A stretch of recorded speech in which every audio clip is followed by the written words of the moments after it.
네, 반갑습니다. 이용원입니다. 예, 오늘은 이제 아까 소개해 주신 대로 확인하면 되나요? 네, 소개하신 대로 이제 학생부 교과와 종합, 논술에 관련된 이야기를 이제 좀 시작을 하도록 하겠습니다. 예, 우리나라 이제 4년제 대학을 보면요. 여기서 이제 표에서 보시는 것처럼 서울대를 포함해서 국립대가 30개가 있고요.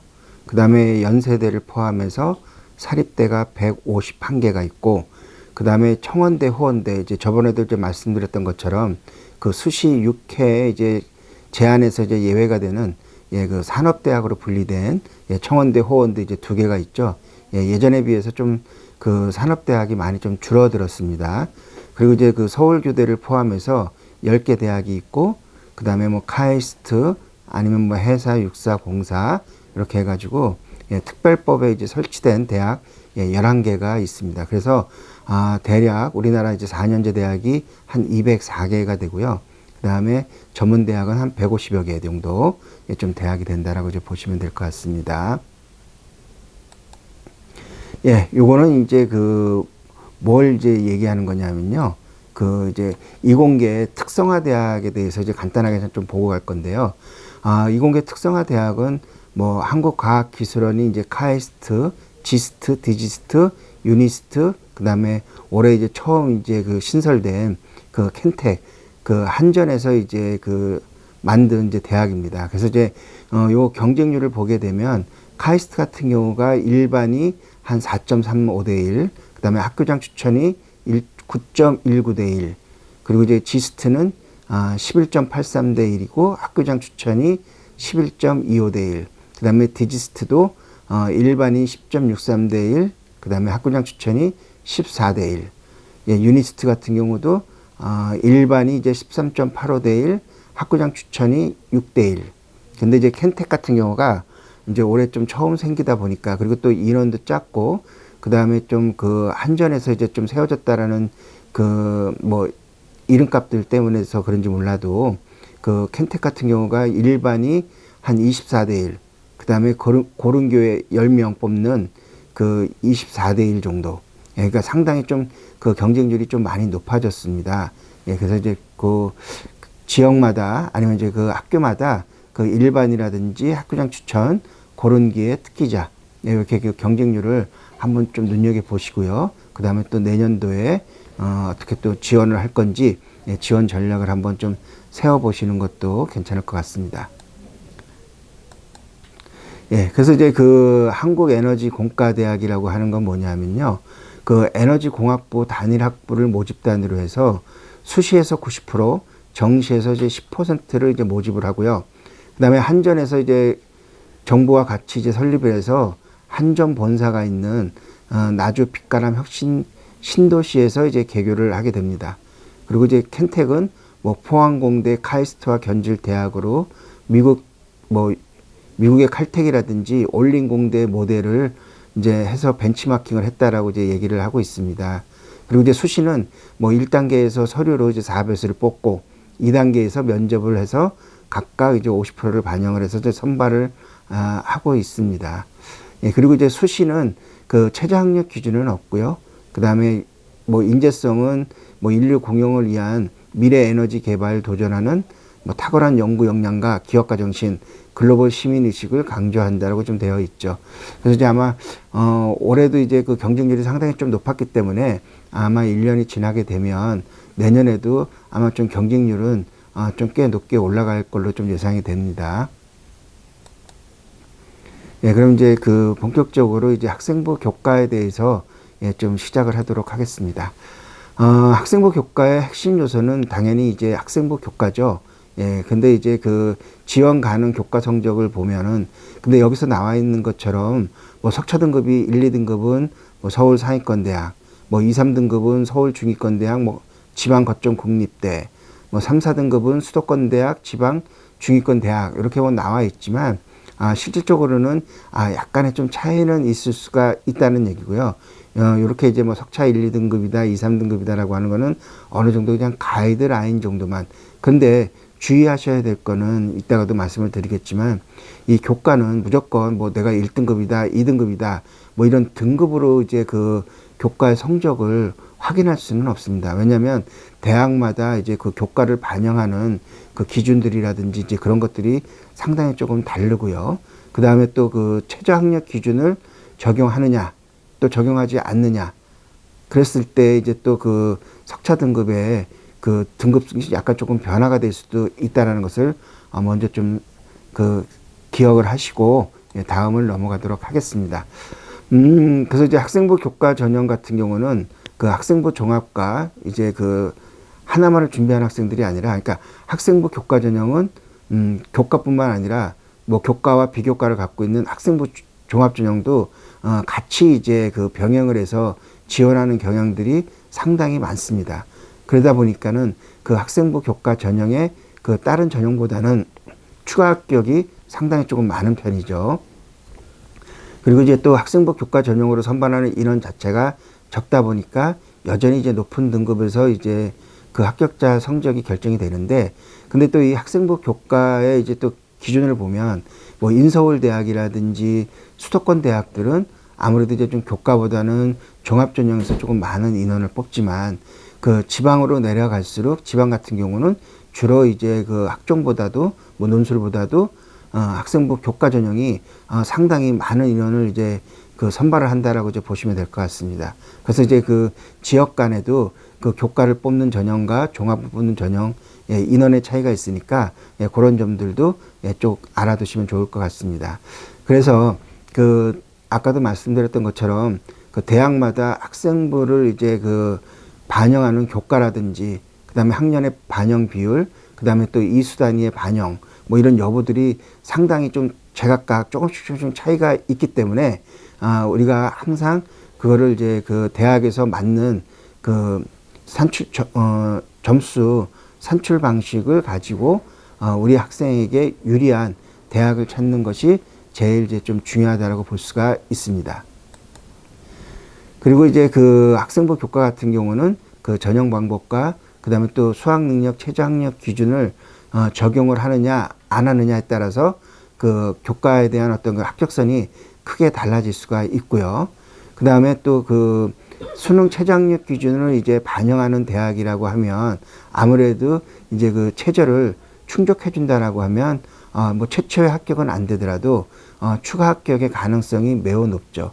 그러다 보니까는 이 교과라고 하는 부분들이 남들이 생각했을 때는 교과 성적은 무조건 좋아야 된다라는 어떤 그런 생각들을 많이 갖고 있기 때문에 다른 전형에 비해서 경쟁률이라든지 그런 것들이 좀 상당히 낮은 데다가 거기에다가 또 아까도 말씀드렸던 것처럼 그 교과 전형을 지원한 학생이 오로지 교과 전형만 다 지원하는 게 아니라 교과와 학생부 종합 전형을 골고루 이제 지원을 하다 보니까 거기에서 이제 또 다른 쪽으로 이제 그 이탈되는 학생들도 있고요.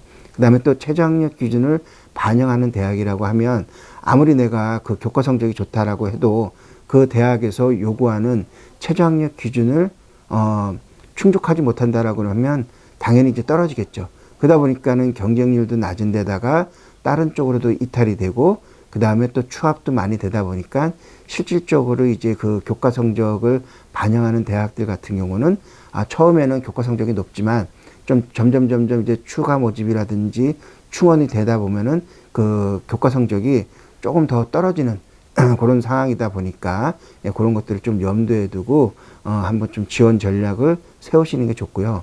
그 다음에 또 뭐 학생이나 뭐 학부모님들한테 이제 뭐 얘기를 물어봤을 때 혹시 그 수시에서의 틈새 전형이 뭐냐라고 이제 뭐 물어보게 되면 뭐 학생부 교과냐, 종합이냐, 논술이냐, 그러면 이제 또 많은 학생이나 학부모님들이 학생부 종합 아니냐라고 이제 좀 말씀들을 많이 하시는데 어떻게 보면은 실질적으로 보면은 그 수시의 틈새는 학생부 교과, 교과 전형이 좀 틈새 전형이라고 또 보실 수도 있습니다. 그래서 이제 좀 그런 부분들을 좀 잘 염두에 두시면 좋을 것 같습니다. 그래서 이제 그 다음과 같은 특징을 갖고 있는 학생들이 학생부 교과 전형을 이제 고려해 볼 만한데요. 뭐 여기 나와 있는 것처럼 당연히 이제 그 내신 성적이 모의고사 성적보다 월등한 학생. 그렇죠. 아무래도 이제 좀 뭐 모의고사라든지 수능이 잘 나와야 되지만 그보다는 좀 내신 성적이 좋다라고 하면 아무래도 그 학생은 최소한의 최저를 맞출 수 있는 노력과 그리고 이제 그 높은 교과 성적으로 지원하는 게 훨씬 더 좋을 거고요. 그 다음에 또 교과 영역은 우수한데 또 그에 반해서 또 비교과, 그러니까 교과를 뺀 나머지 뭐 수상 경력이라든지 창체라든지 뭐 세특 이런 사항이 약간 조금 빈약하다. 예, 그런 학생들 같은 경우도 당연히 이제 학생부 교과 쪽으로 좀 지원을 하는 게 훨씬 더 유리하고요. 그 다음에 이제 그 학생부 교과라고 해서 무조건 교과 성적만 반영을 하는 게 아니라 거기에서는 또 뭐 최저도 반영하지만 또 간혹 또 그 면접을 보는 대학들도 있으니까 그런 대학이 어떤 대학인지도 꼭 확인해 보시는 것이 좋을 것 같습니다. 요 편은 뭐냐면요. 올해, 그러니까 이제 지금 현재 수시가 그 원서 접수가 모든 게 다 끝났고 지금은 이제 그 전형별로 논술이라든지 면접 이런 것들을 지금 실시를 하고 있는데 오늘 이제 그 숙명여대에서 그 전형별 이제 경쟁률을 보면 아까도 이제 본 것처럼 그 뭐 예를 들어서 뭐 한국어 문학부라든지 문화학과 교육학부 뭐 정치외교 뭐 화공생명공학부 이렇게 좀 몇 개 과를 한번 좀 선택을 해서 그 경쟁률을 봤을 때 첫 번째로는 이제 그 교과인데요. 그 지역 균형으로 해서 요거는 이제 최저가 있습니다. 그리고 또 두 번째로는 그 숙명 인재 2라고 해가지고 면접형인데 요거는 이제 최저 학력 기준이 없고요. 그 다음에 세 번째로는 논술인데 요거는 이제 논술도 보면서 또 최저 학력 기준도 반영을 합니다. 예, 그래서 이제 보면은 한국어 문학부 같은 경우도 교과는 이제 7대1 정도, 근데 이제 학종은 13대1, 그 다음에 논술은 33대1로 상당히 그 논술 전형의 그 경쟁률이 높은 거를 확인할 수가 있습니다. 그러다 보니까는 결국은 교과와 종합과 논술을 비교했을 때 아무래도 그 교과 쪽이 그 경쟁률이 조금 상당히 조금 낮은 걸로 이제 좀 파악을 할 수가 있기 때문에 어떻게 보면 이제 좀 교과가 틈새 전형이라고 볼 수가 있겠죠. 만약에 뭐 한 6대1 정도 된다라고 하면 뭐 거기서도 이제 뭐 다른 데로 이제 또 이탈하는 인원이 한 1대1이나 뭐 한 2대1 정도 빠져나갈 거고 그 다음에 또 거기서 또 지원을 했지만 최저 학력 기준을 못 맞추는 애들도 한 30-40% 이상 정도 나온다라고 했을 때는 실질적인 뭐 6대1 정도가 된다고 하면 실질적인 이제 그 뭐 경쟁률은 한 3대1 정도 뭐 2대1 정도까지도 내려갈 수도 있다라고 이제 볼 수가 있습니다. 예, 요거는 이제 최근 이제 그 교과 전형의 그 경쟁률을 좀 비교를 해본 건데요. 한양대라든지 이화여대, 중앙대, 외대, 시립대, 홍익대, 숙명여대 이렇게 봤을 때 올해 같은 경우 이제 그 학생부 교과에서 330명을 모집했을 때 전체적인 경쟁률은 한 8대1 정도. 이화여대 같은 경우는 4.49대1. 그다음에 중앙대학교의 그 학교장 추천 직윤이죠. 이제 14대1. 그다음에 외대 같은 경우도 한 14대1. 그다음에 시립대는 17대1, 홍익대는 11대1, 숙명여대는 한 8.9대1 정도로 좀 경쟁률을 좀 보이고 있는 것을 알 수가 있습니다. 예, 그리고 이제 요거는 이제 저번 시간에도 얘기했던 것처럼 우리가 그 진로 선택 과목을 그 반영을 할 때 그 환산 점수를 이제 부여를 하는데 단순하게 환산 점수를 하는 대학과 그 다음에 원점수와 평균을 반영하는 대학, 그 다음에 또 성취도별 비율을 이제 반영하는 대학, 그 다음에 단위수를 고려하는 대학, 이런 대학들이 이제 이렇게 그 화면에 나와 있으니까 한번 좀 보시고요. 그 다음에 또 정성평가를 하는 뭐 동국대나 성균관대, 그 다음에 원점수의 환산점수라는 세종대, 또 그에 반해서 반영을 하지 않는 강원대, 국민대, 뭐 덕성여대 이런 등등의 대학이 있으니까 이거 보고 이제 좀 그 교과성 진로를 할 때, 그러니까 교과를 지원을 할 때 진로 선택 과목에 어떤 대학이 어떤 거를 이제 반영하느냐를 보고 같이 좀 지원 전략을 세우시는 게 좀 좋을 것 같습니다. 예, 요거는 이제 그 교과 위주 전형, 이제 수도권에 있는 대학들인데요. 가톨릭 같은 경우는 그 전형 유형이 이제 지역 균형으로서 그다음에 요거는 이제 그 전에도 말씀드렸던 것처럼 예, 일괄 합산입니다. 그러니까 이제 학생부 교과 예, 100%를 이제 반영을 해서 예, 최저학력 기준을 이제 충족하느냐 못하느냐로 갖고 하는데 여기서 이제 그 교과 중에서도 이 지역균형 같은 경우는 그 고교 추천 제한 인원이 예, 15명입니다. 가톨릭 대학은.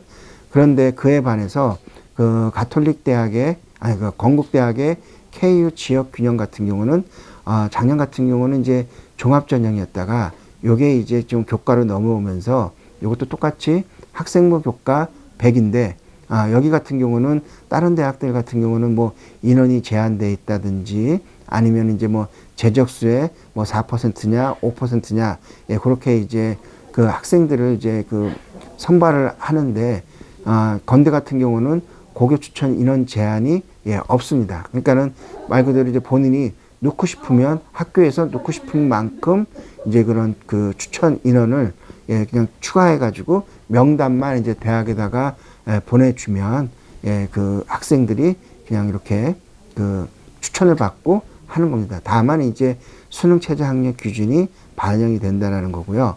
예, 경희대 같은 경우도 똑같이 이 고교 연계가 작년 같은 경우는 이제 학종으로 돼 있다가 요게 이제 그 교과로 이제 넘어오면서 여기서는 또 그 경희대 같은 경우는 뭐 인문 계열에서 2명, 또 자연 계열에서 3명, 예체능에서 1명, 예, 이렇게 해서 또 인원에 대한 제한을 하고 있습니다. 근데 또 여기서도 작년 같은 경우는 이제 그 수능 최저 학력 기준이 없었지만 예, 올해는 수능 최저 학력 기준을 이제 조금 반영을 하고는 있습니다. 그리고 이제 고대 같은 경우도 3학년 재적수의 이제 그 4%, 단지 이제 작년까지만 해도 3학년 재학생에 한했지만은 올해부터는 이제 그런 제한들이 풀려서 예, 졸업생들도 같이 요 4% 안에 포함이 되면은 예, 좀 지원이 가능한 수 있게 좀 그 약간 좀 완화가 된 예, 그런 상황이라고 좀 보시면 될 것 같습니다. 강원대도 이제 그 지역균형이라고 해서 추천 인원은 보내지지만 예, 그다고 제한은 없고요. 대신 또 여기에는 그 강원대 같은 경우는 그 수능 최저 학력 기준이 없습니다.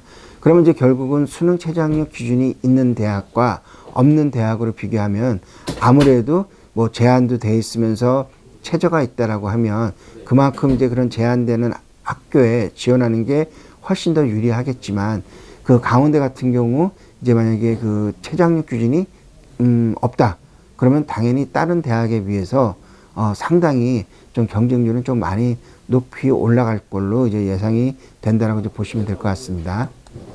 그 다음에 이제 뭐 덕성여대 같은 경우도 2개가 있어요. 그러니까 여기는 뭐 고교 추천이 있고 그 다음에 학생부 100% 전형이 있는데 고교 추천 같은 경우는 또 최저가 없고 그 다음에 학생부 100%는 또 최저가 있고 그러니까 이제 결국은 학생들이 이제 그 교과 성적이 좋냐 안 좋냐 그리고 또 내가 최저를 맞출 수 있냐 없냐의 어떤 유무에 따라서 예, 고교 추천을 넣을 건지 학생부 100%를 넣을 건지 예, 이렇게 이제 조금 그 선택을 해서 좀 지원을 할 수가 있는 거고요. 그 다음에 그 동국대 같은 경우도 여기는 그 좀 일괄이긴 하지만 학생부 교과 60에다가 서류 종합 평가 40%가 들어가기 때문에 좀 다른 부분에 비해서 서류에 대한 종합 평가가 있어서 예, 이런 부분들도 조금 준비를 하시는 게 좀 좋을 것 같습니다. 예, 여기는 이제 그 7명을 이제 선발을 하지만 최저 학력 기준은 예, 없습니다. 그리고 이제 동덕여대도 이제 그 일괄로 합산을 하고 그다음에 명지대 같은 경우도 예, 2가지가 있는데 뭐 학생부 추천과 교과 면접. 근데 또 교과 면접 같은 경우는 교과 전형이라고 하지만 아까도 말씀드렸던 것처럼 그 면접이 좀 포함이 되어 있습니다. 그러니까 이제 1단계에서 5배수로 이제 학생부 교과로 해서 선발을 하고 2단계에서 1단계의 그 학생부 교과 성적과 그 면접 성적. 예.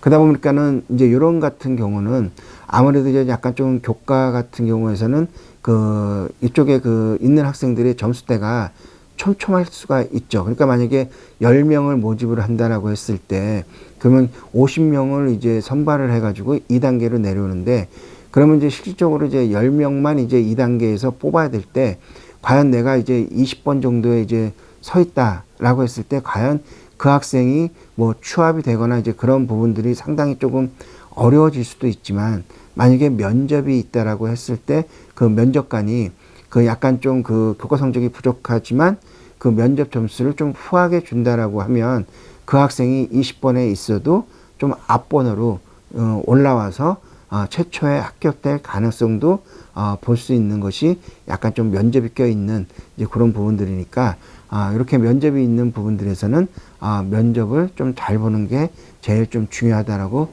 볼 수가 있습니다.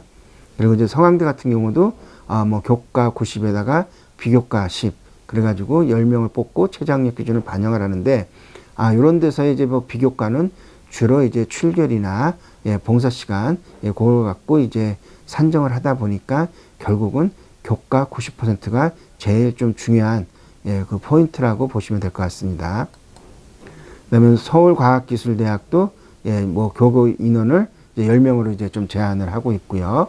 그다음에 뭐 서울교대는 없고, 그다음에 시립대도 4명을 제한합니다. 그러니까 어떻게 보면은 상당히 좀 적은 인원을 이제 그 고교 추천으로 이제 그 선발을 이제 하게 있는데, 근데 이제 어쨌든 이제 그 인원이 적다 보니까 4명만 이제 그 학교에서 추천만 하더라도 경쟁률이 상당히 조금 높은 것을 올해 같은 경우 이제 그 경쟁률에서 확인을 할 수가 있습니다. 그리고 이제 서울여대도 마찬가지로 이제 일괄 합산이지만 고교 추천 인원 제한은 없고 그냥 추천만 받은 학생. 근데 다만 이제 최저학력 기준이 반영이 되고 있습니다. 그 성균관대도 재적수의 4%, 그다음에 세종대 같은 경우도 지역 균형은 이제 8명으로 해서 인문 3명, 자연계 5명까지 이제 추천을 이제 받을 수가 있는 거죠. 그리고 이제 숙명여대, 그다음에 뭐 숭실대, 뭐 아주대, 연세대 같은 경우도 이제 올해 이제 그 면접형이 이제 추천형으로 바뀌면서 1단계에서 5배수를 뽑아서 교과 100으로 하고 2단계에서 또 면접을 봐가지고 그 학생을 이제 선발을 하게 되어 있죠. 그래서 이제 여기는 좀 다른 이제 고대랑 비교했을 때 최저학력 기준은 없습니다. 그다음에 이화여대 고교 추천도 면접이 포함이 되어 있죠. 그리고 이제 인천대도 교과 성적 우수자와 지역 균형이 이제 그 교과 전형이라고 보시면 될 것 같습니다. 뭐 인하대도 마찬가지고 뭐 중앙대도 이제 지역 균형으로 해서 출결 봉사로 해서 비교과 30%. 그다음에 외대 같은 경우도 교과 90에 비교과 10%. 그러니까 이제 여기는 좀 그 외대 같은 경우는 상당히 조금 그 인원이 그 추천을 받는 인원이 20명이니까 좀 상당히 이제 조금 많이 그 추천 전형을 이제 해주는 편이라고 이제 볼 수가 있습니다. 그리고 뭐 한양대하고 한양대 에리카, 홍익대, 홍익대 같은 경우도 한 5명 정도까지만 이제 그 고교 추천 인원이 이제 좀 제한이 되어 있다라는 거. 그 다음에 이제 좀 뭐 지방에 있는 것들을 한번 간단하게 보면은 강원대 같은 경우도 이제 학생부 100이지만 그 사범 계열에 좀 지원한 학생들 같은 경우는 학생부와 교직 인적성 면접 요게 포함이 되니까 이런 부분들도 좀 주의 깊게 한번 좀 보시면 될 것 같고요. 그 다음에 대전, 세종, 뭐 충남 지역에 있는 뭐 공주대나 충남대 여기도 사범대 같은 경우는 실질적으로 이제 그 면접이 포함이 되어 있다. 좀 그렇게 보시면 될 것 같습니다. 그래서 이제 그 교과 위주 전형의 그 대학들을 좀 보면은 뭐 전북대도 마찬가지로 이제 출결을 10% 보고 뭐 전남대, 그다음에 경북대, 부산대, 제주대 거의 다 그 일괄 합산 전형으로 해서 교과 성적과 그다음에 수능 최저학력 기준을 어느 정도 이제 좀 통과만 한다면 충분히 이쪽 그 교과 전형으로 해서 지원이 가능할 걸로 이제 좀 보여진다. 이제 그렇게 볼 수가 있습니다. 자, 그러면 이제 그 교과 전형은 이제 보고, 그래서 아까 말씀드렸던 것처럼 우리가 뭐 여러 가지 어떤 전형이 있는데 그 전형 중에서 약간 좀 틈새 전형은 아무래도 좀 교과 전형이, 그리고 또 점점점 그 어떤 뭐 직윤이라든지 뭐 추천 전형이라든지 교과 전형들이 조금씩 좀 더 늘어나는 편이기 때문에 교과 쪽에도 상당히 조금 신경을 좀 많이 쓰는 게 좀 제일 좀 중요하다라고 이제 볼 수가 있죠. 그러면 이제 또 그 학생부 위주의 전형 중에서 교과 전형과 학종이 있죠. 그 중에서 이제 또 학생부 종합 전형에 대해서 한번 좀 보도록 하겠습니다. 예, 여기도 이제 마찬가지로 이제 학생부 종합 전형은 학생부 교과와 비교과가 핵심 요소입니다. 근데 이제 그 여기서의 이제 그 학종에서의 교과는 우리가 그 교과 전형처럼 모든 것들을 이제 뭐 석차 등급이라든지 단위수 아니면 뭐 Z점수 이제 이런 것들을 포함해서 뭐 어떤 점수를 정량적으로 하는 게 아니라 학생부 종합의 교과는 당연히 이제 그 정량적으로도 이제 반영을 하고 하지만 또 정성적으로도 같이 반영을 한다라는 거. 그러니까 이제 어떤 얘기냐면 교과를 아까처럼 이제 그 일반적으로 이제 오로지 이제 그 교과 전형을 하는 거는 뭐 말 그대로 뭐 1000점 만점에 그 환산을 했더니 뭐 996.556이다. 뭐 980점 뭐 63이다. 이런 식으로 정량적으로 이제 그 점수가 딱 나오지만 그 학생부 종합에서는 그렇게까지 이제 정량적으로 하는 게 아니라 뭐 1학년, 2학년, 3학년 1학기 모든 것들을 총체적으로 했을 때 뭐 평균 뭐 2.5다. 뭐 1.6이다. 뭐 이제 이런 그 교과를 보고요. 그 다음에 또 정성적으로 보는 거는 뭐냐면 이 학생이 만약에 그 평균이 2.0인데 그 A라는 학생과 B라는 학생이 있을 때 A라는 학생은 1학년 때 뭐 한 3.0이었는데 2학년 때 좀 공부를 열심히 해서 뭐 2.0을 받았고 그 다음에 3학년 1학기 때 뭐 1.0을 찍었다. 그래서 이제 평균이 2.0인 학생이 있고 어떤 학생은 1학년 때 이제 1등급을 찍었는데 2학년 때 2등급, 3학년 때 3등급 이런 식으로 해서 또 뭐 2등급을 찍는 경우들도 있죠. 그랬을 때 그 1학년 때부터 3학년까지 쭉 상승된 학생하고 계속 이렇게 하락된 학생하고 봤을 때는 약간 좀 거기서도 약간 정성적인 평가가 포함이 된다. 이제 그렇게 보시면 될 것 같고요. 그 다음에 이제 그런 교과 성적을 제외한 나머지 뭐 수학 경력이라든지 창체 활동에 뭐 자율 활동이나 동아리 활동, 진로, 세트 아니면 행동 특성 및 종합 의견 이런 것들이 이제 비교과에 포함이 돼서 같이 이제 그 합산을 해서 이제 그 학생을 선발을 하게 되어 있죠. 그래서 이제 이것도 마찬가지로 석차 등급이 뭐 한 1, 2등급 정도 되는 학생이라고 하면 뭐 서울 상위권 대학이라든지 교대에 좀 지원이 좀 가능해 보이고요. 뭐 2등급, 3등급도 뭐 중위권 대학이나 서울에 그다음에 지방 거점 국립대 뭐 3, 4등급 같은 경우도 수도권 대학, 지방 중위권 대학. 그런데 이제 그 학생부 종합 같은 경우에서는 교과 성적만 갖고 이제 하는 거는 아니고 비교과도 한다 그랬기 때문에 약간 좀 교과 성적이 부족하더라도 비교과 성적이 다른 친구들에 비해서 어떤 좀 탁월한 것들이 있다라고 하면 교과 성적이 조금 부족하더라도 비교과가 어느 정도 좀 커버를 해줄 수가 있기 때문에 여기서 나와 있는 어떤 그 지원 가능 그 뭐 교과 성적이 꼭 뭐 1, 2등급은 뭐 상위권 대학을 가고 뭐 2, 3등급은 중위권 대학을 간다. 예, 그런 기준은 약간 좀 차이가 있을 수가 있다라는 거고요. 그 다음에 이제 그 서류의 연결성과 종합적인 이제 경쟁력을 좀 확인을 하고 그 다음에 면접이라든지 또 그 학생부 종합 같은 경우는 최저학력 기준을 반영하는 대학들이 그렇게 많지는 않지만 그래도 그 수능 최저학력 기준을 적용하는 이제 여부와 그 다음에 충족이 가능한지 이런 것들도 좀 확인해서 그거에 맞는 대학에 지원을 하는 것이 좋죠. 그래서 그 두 가지 이상의 그 학생부 종합 전형을 운영하는 대학들이 많다.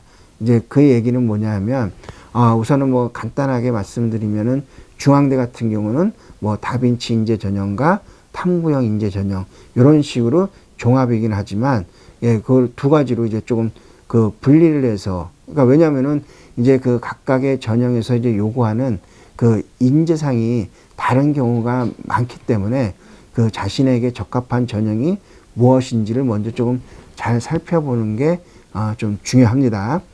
그리고 이제 그 종합은 무조건 그 단계별 전형만 있는 것이 아니고요. 뭐 학생부 교과에서 이제 많이 있는 뭐 일괄 합산 전형 방식으로도 선발을 합니다. 그러니까는 어떤 대학은 단계별로 이제 선발 1단계, 2단계로 해서 최종적으로 선발하는 경우들도 있고 그 다음에 그냥 일괄적으로 합산을 해가지고 합격, 불합격을 이제 그 발표를 하는 대학들도 있으니까요. 그리고 또한 그 수학 최저 학력 기준을 그 요구하는 대학들도 있기 때문에 학종이라고 해도 수능 준비를 좀 철저히 하는 게 상당히 좀 중요합니다. 예. 그리고 그 아까도 이제 말씀드렸던 것처럼 그 중대 인재상을 보면 그 다빈치 인재하고 탐구형 인재가 있는데요. 그 다빈치 인재는 학교 생활에서 학업과 뭐 교내 다양한 활동을 통해서 균형적으로 이제 성장한 그 인재를 선발하는 거죠. 그리고 또 탐구형은 뭐 고교 교육 과정을 바탕으로 해당 전공 분야에서 탐구 능력을 보인 경험이 있으며 학교 생활에 충실한 학생, 뭐 교내 학업 관련 수상 실적, 뭐 그러니까 결국은 이제 다른 친구들에 비해서 탐구 활동 과정에서 탁월한 역량을 보인 학생을 선발을 한다. 그러면 우리가 대충 봤을 때 다빈치형 인재는 그냥 교내에 좀 다양한 활동을 그냥 균형 있게 뭐 골고루 했다. 그러면 주로 좀 일반고 학생들이 좀 많이 지원할 것 같다. 이제 그렇게 좀 보여질 수가 있고, 탐구형 같은 경우는 이제 뭐 어떤 교내 학업 관련에 관련된 뭐 수상 실적이라든지 뭐 독서 활동이라든지 창체 활동이라든지 좀 다른 친구들에 비해서 탐구 활동이 과정이 조금 탁월하다. 그러면 이제 특목고라든지 뭐 자사고라든지 좀 그런 학생을 선발하는 전형이다. 그렇게 조금 볼 수가 있습니다. 자, 그렇게 보시면 그 중앙대 같은 경우는 이제 그 평가를 할 때 그 펜타곤 평가 모형으로, 그러니까 우리가 오각형의 이제 그 평가 모형을 하는데요. 여기서 보시는 것처럼 그 뭐 통합 역량이라든지 뭐 학업 역량, 그다음에 발전 가능성, 인성, 탐구 역량이 골고루 20% 이제 이렇게 해서 균형적으로 이제 성장한 학생이 있는 걸 뽑는 거나, 아니면 이제 탐구형 같은 경우는 그 전공 적합성이 30%, 뭐 학업 역량이 20%, 발전 가능성이 10%, 인성이 10%, 탐구 역량이 30%. 그러니까는 결국은 이제 전공 적합성이라든지 탐구 역량이 이제 이쪽으로 조금 많이 좀 치우친 학생, 이런 학생들이 이제 아마 좀 탐구형 인재로 좀 지원을 하죠. 그러다 보니까는 이쪽 그 다빈치형과 탐구형 인재로 이제 지원을 했을 때 지원자의 어떤 그런 합격자 내신대를 보면 아무래도 그 다빈치보다는 탐구형 인재가 내신대가 조금 낮습니다. 그러다 보니까는 좀 많은 학생들이 여기가 조금 내신이 낮으니까 뭐 탐구형 인재로 좀 지원을 하겠다라고 이제 좀 생각을 하고 이제 지원하는 학생이 있는데, 여기서 이제 그 봐야 될 거는 이 평가 요소 및 반영 비율이 다르다는 거예요. 그렇기 때문에 내가 어떤 그 전공 적합성이라든지 탐구 역량이 조금 딴 친구보다 강하지 않으면 결국은 뭐 아무리 뭐 좀 여기가 좀 내신이 낮다고 해서 이쪽에다가 지원한다고 해서 그 합격된다는 거는 솔직히 좀 쉽지 않을 수도 있다는 얘기입니다.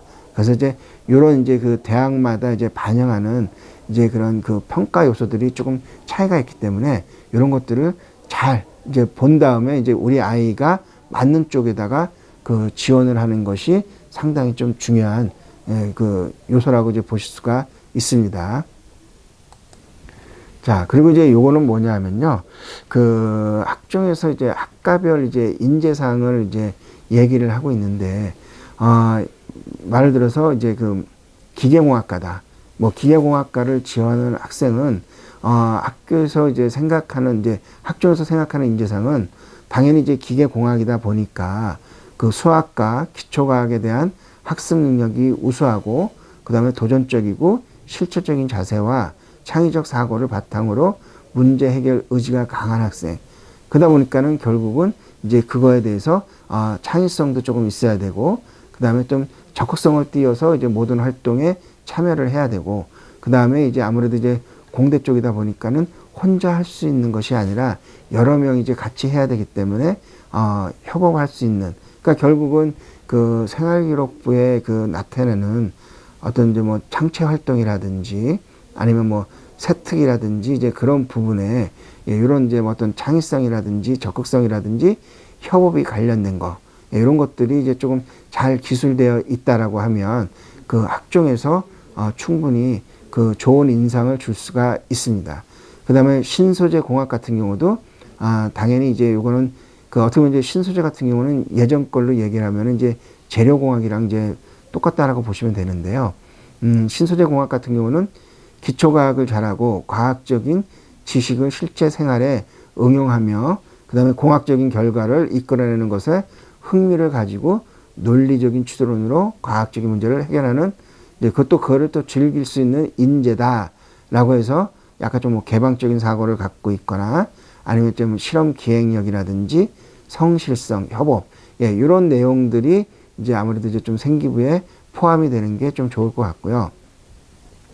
그 다음에 이제 그 건축공학은, 약간은 이제 좀 예술적인 것도 같이 좀 반영이 된다라고 보셨을 때는, 뭐 공간 지각이라든지 종합적인, 이게 그 건축공학이 어떤 그 종합적인 학문이 될 수도 있으니까 종합적인 사고와 계획성, 그 다음에 개방성, 그 다음에 문화적 소양, 그러니까 약간 조금 뭐 인문학적인 소양도 약간 좀 필요하다.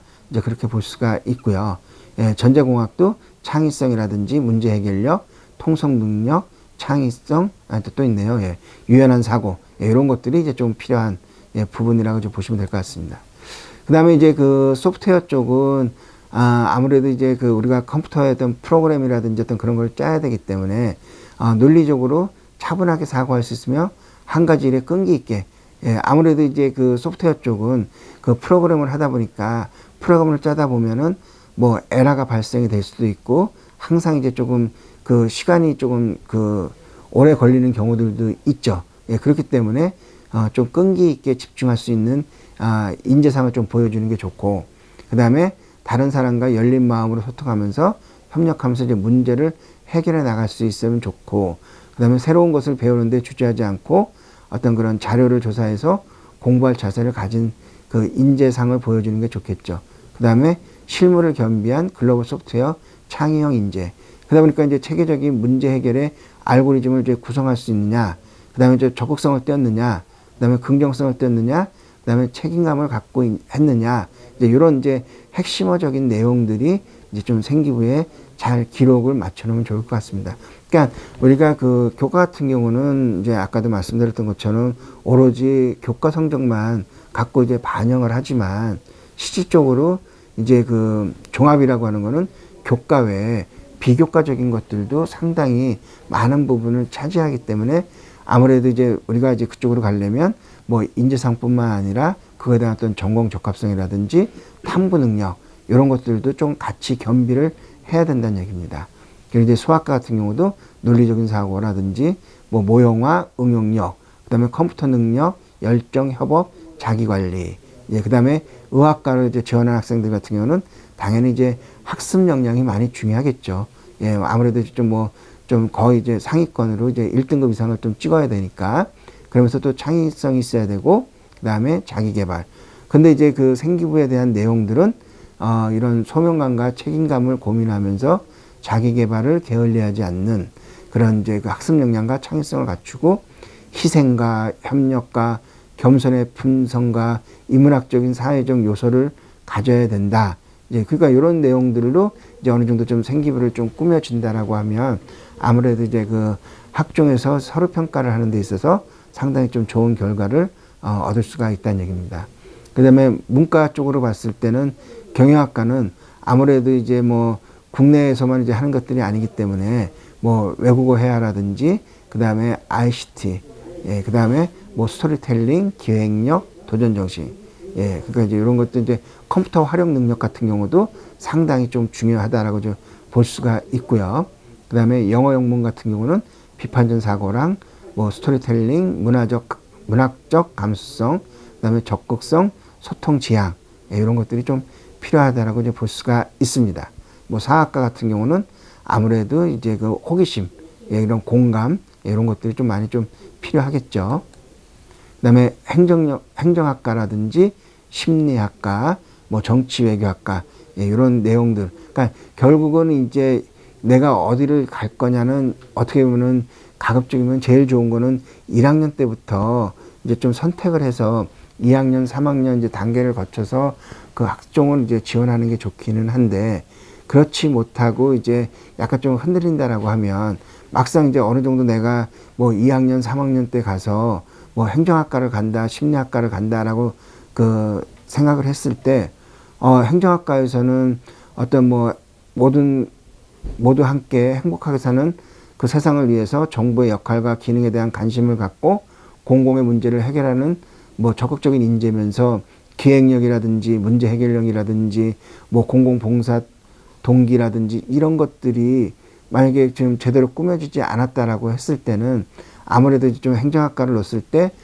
서류 평가를 했을 때 좋은 뭐 인상을 남길 수가 없으니까 좀 1학년 때부터 미리 가급적이면은 내가 뭐 문과냐 이과냐 그리고 또 문과라면은 어느 학과를 갈 건지 이과라면은 어느 학과를 이제 좀 전공을 할 건지 이런 것들을 조금 그래도 어느 정도는 좀 생각을 해놔야 그 2학년 3학년 올라가면서 뭐 비교과에 대한 활동들을 좀 그거에 초점에 맞춰서 할 수가 있다는 얘기죠.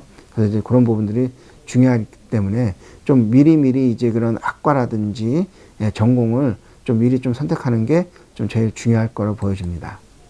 자, 그런데 이제 그 학생부 종합에서는 또 그 포인트로 봤을 때 학생부가 있죠. 그러니까 생활기록부가 있는데 그 학생부 종합에서 이제 생활기록부를 봤을 때 우리가 이제 그 간혹 이제 가끔 이제 뭐 컨설팅을 하다 보면 그 학생부 그를 이제 좀 학교에다가 요청을 해서 좀 뭐 갖고 오시라고 이제 말씀을 드린 때가 있거든요. 근데 이제 그 학생부도 보면은 그 학교 생활기록부에 그 옆에 보면은 이제 그 가로 안에 아라비아 숫자로 아라비아 숫자 1과 2가 적혀져 있는 게 있어요. 그러니까 우리가 대학에 들어가는 건 학생부 종합, 그러니까 학생부 2가 들어가는 거거든요. 학생부 1은 뭐 세특이라든지 행특 이제 그런 그 비교과적인 내용이 없이 오로지 이제 그런 교과 성적에 대한 어떤 그 데이터만 들어가 있고요.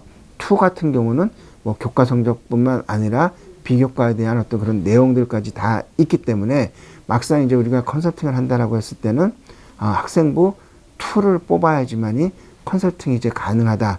이제 그렇게 좀 볼 수가 있습니다. 그래서 이제 이 학생부라고 하는 거는 그 고등학교 3년간의 그 학교 생활을 기반으로 해서 보여주는 이제 자료라고 이제 볼 수가 있고요. 그 다음에 이런 그 학생부를 통해서 성장 내역과 교과 비교과 활동을 다양하게 평가를 할 수가 있는 것이 그 학생부라고 이제 볼 수가 있습니다. 그래서 어떻게 보면 이제 그 학종의 핵심 포인트라고 이제 볼 수가 있고요. 그 다음에 이제 또 그 자기소개서라는 게 있는데,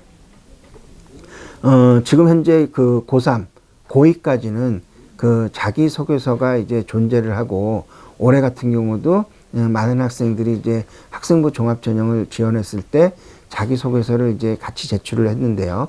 근데 이제 고2까지도 자기소개서가 이제 그 명맥을 이제 좀 유지를 하고 있지만 지금 현재 이제 고1 학생 때부터는 아예 자기소개서가 완전히 폐지가 됩니다. 그러니까 이제 결국은 지금 고2 학생까지는 생기부와 자소서가 이제 그 학종에서 만약에 서류가 제출이 되지만 고1부터는 이제 자기소개서가 완전히 이제 없어지다 보니까 그 학생부만 이제 그 대학으로 이제 그 넘어간다라고 이제 볼 수가 있죠. 그래서 이제 그 자기소개서라고 하는 거는 그 생활기록부에 그 미처 적혀지지 않고 그 다음에 어떤 나의 우수성을 미처 이제 그 써있지 않는 것을 자기소개서를 통해서 나의 우수성을 입증하는 자료가 자소서라고 이제 볼 수가 있죠. 그래서 이제 평가자가 학생부에서 파악할 수 없는 그 우수성을 담아내는 자료가 그 자기소개서가 될 거고요. 그 다음에 평가자가 학생부를 총체적으로 해석할 수 있으므로 학생부 안에서 소재를 찾는 것이 좀 중요한 이제 그 자기소개서를 쓸 때 이제 역할이라고 이제 볼 수가 있죠. 그래서 이제 뭐 활동의 인과관계라든지 그다음에 지원자에게 미친 영향과 변화의 과정을 담아낼 수 있게 작성을 해라. 그리고 근데 이제 올해부터 또 전년도랑 또 달라진 게 또 자소서의 문항수라든지 글자 수가 또 축소가 돼서 이제 그런 그 변화된 양식을 숙지를 해야 되는데 우리가 이제 그 고1 때부터 이제 그 자기소개서가 완전히 이제 폐지가 된다 그랬는데 올해부터 성급하게 또 폐지한 대학들도 좀 간혹 있습니다. 그러니까는 뭐 고려대학이라든지 그다음에 성황대학, 부산대, 그다음에 뭐 교대 같은 경우는 아예 올해부터 아예 자소서를 폐지하기도 한 대학들이 있으니까 그런 것들도 좀 보셔야 되고요.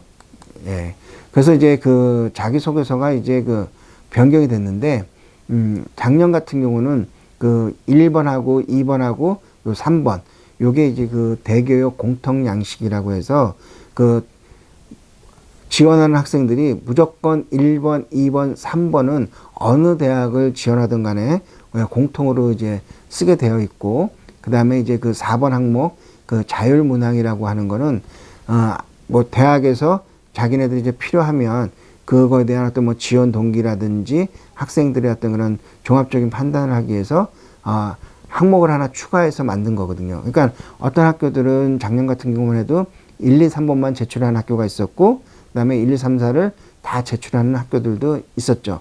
근데 올해부터는 그 1번하고 그 2번이 그 여기 나와 있는 것처럼 그 고등학교 재학 기간 중 뭐 자신의 진로와 관련해서 어떻게 노력했는지 이런 학습 경험과 교내 활동을 중심으로 해달라 해가지고 1번, 2번이 통합이 된 게 이제 그 1번이 됐고요. 그 다음에 그 뭐 인성이라든지 가치관을 볼 수 있는 뭐 나눔, 배려, 협력, 갈등 관리 이제 이런 내용들이 그 2번으로 이제 옮겨왔습니다. 그리고 이제 3번 같은 경우도 그 여기 있는 자유문항처럼 이렇게 이제 그 필요에 따라서 이제 활용을 할 수가 있는데, 근데 보면은 1번하고 작년 같은 경우는 이제 1번이 1000자, 2번이 1500자, 3번이 1000자. 그럼 이제 거의 3500자였는데 지금 이제 1번, 2번을 통합을 해서 1500자로 되어 있고요. 2번도 1000자였던 것이 800자로 줄었죠. 그러니까 이제 3500자에서 2300자로 글자 수가 많이 좀 줄었습니다. 근데 이제 어떻게 보면은 이제 뭐 그 교육부라든지 정부에서도 너무 이제 학생들이 뭐 적게는 3500자, 뭐 많게는 이제 4500자에서 5000자까지 쓰는데 너무 이제 부담이 된다. 그래가지고 이제 그거를 이제 좀 줄이자. 그래가지고 이제 1번, 2번으로 해서 뭐 2300자 정도로 이제 줄였는데, 근데 이게 줄인다 그래서 이제 학생의 부담이 줄어든 게 아니라 막상 또 줄이고 나니까 또 뭔가 좀 써야 되는데 글자 수에 또 제한의 어떤 그런 그 요건을 좀 받다 보니 결국은 이제 많은 것을 쓰고 싶어도 제대로 못 쓰니까 결국은 글자 수가 많아도 학생들이 힘든 부분이고 글자 수를 좀 적게 줄인다고 해도 학생들도 여전히 힘든 부분이 될 수가 있다는 얘기입니다. 그래서 이제 그러나 이제 그 고1부터는 이제 그 자기소개서마저도 이제 폐지가 되니까 좀 그런 부담에서는 좀 약간 좀 해방이 될 수도 있다. 이제 그렇게 볼 수가 있죠. 그리고 이제 그 학생부 종합에서는 이제 어떤 그런 서류 전형뿐만 아니라 또 이제 면접이라는 것도 보잖아요. 그래서 이제 그 지원자의 역량을 이제 재확인한 거죠. 그러니까 어쨌든 뭐 자기소개서라든지 생활기록부라든지 거기서 이제 그 학생의 어떤 뭐 역량을 이제 확인을 했지만 그래도 약간 조금 뭐 미심쩍은 부분이라든지 좀 그 학생에 대해서 조금 더 알고 싶은 부분이 있다. 라고 했을 때 이제 그 면접을 통해서 그 지원자의 역량을 재확인하는 것이 이제 면접이라고 볼 수가 있는데요.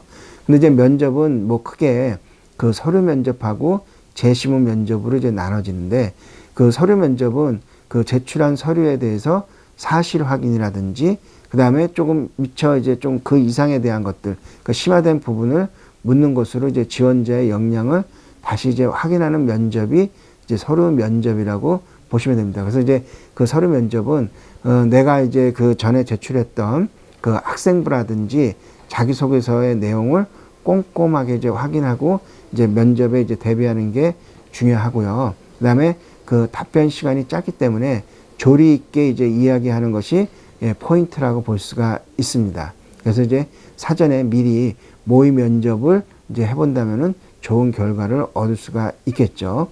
근데 이제 재시문 면접 같은 경우는 그 고등학교 교과 내용을 기반으로 해서 종합적인 사고력 및 문제 해결 능력을 알아보는 면접이라든지 아니면 이제 올해 뭐 이슈라든지 이제 그런 것들을, 그러니까 먼저 그 미리 그 재시문 내용을 면접 그 보러 가기 전에 재시문 문항을 줍니다. 그래서 이제 그 학생이 그 대기실에서 그 재시문을 읽어보고 그거에 대한 생각을 한 다음에 면접장에 들어가서 면접을 보게 돼 있습니다. 그러다 보니까는 결국은 이거는 약간 이제 그 내용이 딱 정해져서 이제 들어가긴 했지만 실질적으로 어떤 내용이 나올지는 좀 예상하기가 좀 상당히 조금 힘든 부분이기도 하죠. 그래서 이제 이런 부분들은 주로 이제 그 고등학교 때 이제 공부했던 내용이라든지 교과 수업을 통해서 좀 실력을 조금 늘리는 것이 상당히 좀 중요하다라고 볼 수가 있습니다. 그 다음에 이제 학종 전형에서의 서류 평가는 학업 역량이라든지 전공 적합성, 인성, 그 다음에 앞으로의 발전 가능성을 기본으로 해서 이제 검토를 하게 되어 있습니다. 그래서 이제 학업 역량은 학업을 이제 충실히 따라갈 수 있는 기초 수학 능력.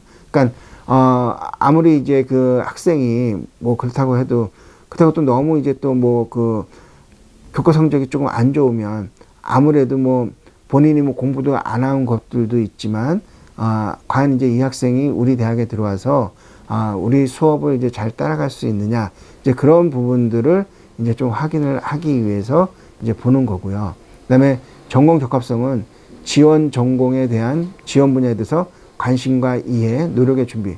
그러니까 아무래도 이제 뭐 내가 뭐 이과에서 뭐 화학공학과를 간다, 뭐 기계공학과를 간다.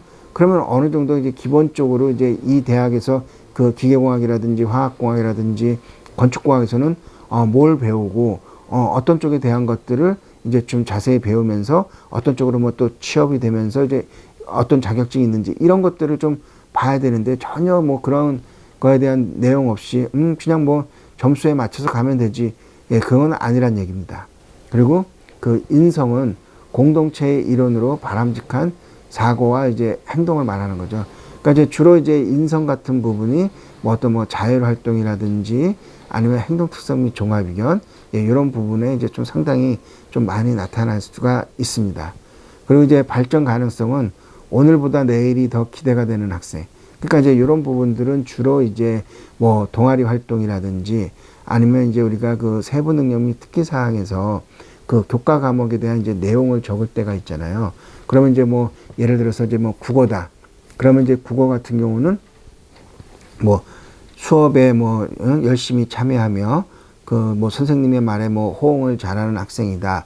그러면서 그 뭐 수행 평가를 하는 데 있어 가지고 뭐 예를 들어서 뭐 정철의 관동별곡을 배웠지만 그 이상의 정철의 뭐 삼위인곡이나 성미인곡을 읽고 정철의 어떤 문학 작품을 이제 뭐 이해를 하고 그 문학 세계를 이제 파악하는데 주력을 하였다.